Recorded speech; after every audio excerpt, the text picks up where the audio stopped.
Friends, आपको पता है क्या द्वीप क्या होते हैं, महाद्वीप क्या होते हैं, देश क्या होते हैं, राज्य क्या होते हैं? तो सबसे पहले मैं आपको बताऊंगी कि महाद्वीप क्या होते हैं। महाद्वीप ऐसी जगह होती है। महाद्वीप ज़मीन का वो टुकड़ा होता है जिसमें बहुत सारे राज्य होते हैं, जैसे कि अफ्रीका महाद्वीप, एशिया महाद्वीप। एशिया महाद्वीप जो है यानी कि एशिया सबसे बड़ा टुकड़ा है ज़मीन का जो अलग है, और महाद्वीप चारों तरफ से पानी से घिरे होते हैं। महाद्वीप छोटे छोटे देशों से महाद्वीप देशों से, छोटे बड़े देशों से मिलकर बने होते हैं। जैसे एशिया महाद्वीप चाइना से, इंडिया से, मंगोलिया से, कजाकिस्तान से मिलकर बना है। रशिया जो है 2 महाद्वीपों में है, यूरोप को अलग कर रखा है। तो रशिया 2 महाद्वीपों में है। रशिया एक कंट्री है जो आधा तो एशिया महाद्वीप में है और आधा यूरोप महाद्वीप में है। द्वीप जमीन के वो टुकड़े होते हैं जो चारों तरफ से पानी से घिरे होते हैं और जिनका जो एरिया होता है वो कम होता है, जैसे कि लक्षद्वीप, अंडमान निकोबार। अब हम जानते हैं प्रायद्वीप किसे कहते हैं। प्रायद्वीप उसे कहते हैं जो 3 ओर से पानी से घिरा होता है। जैसे कि हमारा भारत एक प्रायद्वीप है। ये 3 ओर से पानी से घिरा है, इधर की साइड से, पश्चिम की साइड से, पूरब की साइड से और दक्षिण की साइड से। तो ये एक प्रायद्वीप है। ऑस्ट्रेलिया दुनिया का सबसे छोटा महाद्वीप है। आप देख सकते हैं इसका एरिया कितना कम लग रहा है मैप में।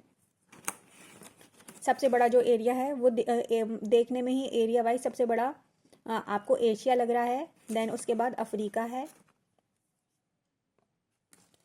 उत्तरी अमेरिका, दक्षिणी अमेरिका और एंटार्क्टिका। एंटार्क्टिका नीचे की तरफ है, जो पोल होते हैं जमीन के, वहां पर अंटार्कटिका है। और इसी तरीके से 7 महाद्वीप हैं और 5 महासागर हैं। महासागर में आप देख सकते हैं जो पैसिफिक ओशन है वो सबसे बड़ा है। ये देखिए, ये नॉर्थ पैसिफिक ओशन है। ये हम इस लाइन को डिवाइड कर देते हैं। हम अपने पूरे मैप को 3 लाइनों में डिवाइड करते हैं। मिड वाली लाइन जो 0 दिख रही है, 0 इक्वेटर। इक्वेटर का मतलब होता है किसी भी चीज़ को 2 बराबर भागों में बांट देना। तो इक्वेटर यानी कि विषुवत रेखा जमीन को, पृथ्वी को 2 बराबर भागों में बांटती है। इक्वेटर से 23.5 डिग्री ऊपर ट्रॉपिक ऑफ कैंसर है, यानी कि कर्क रेखा है, और नीचे मकर रेखा है। और कर्क रेखा हम देखिए कहाँ तक जा रही है। ये कर्क रेखा ही हमारे भारत के 8 राज्यों से गुजरती है।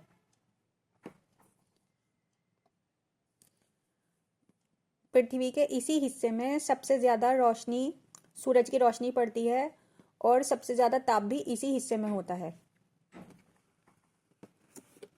देखिए, जो ये हमारा एरिया है, ये कर्क रेखा,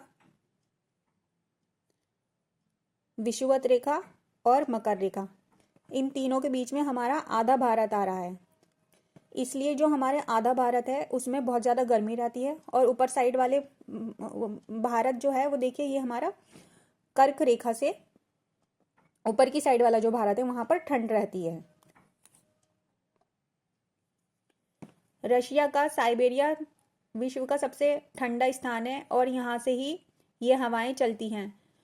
जब ये हवाएं भारत की तरफ आती हैं तो यहाँ पर हमारा ऊपर हिमालय की साइड, हिमालय पर्वत है, जिसकी वजह से ज़्यादा ठंडी हवाएं भारत के अंदर प्रवेश नहीं कर पाती हैं और यहाँ का मौसम नॉर्मल टेम्परेचर रहता है।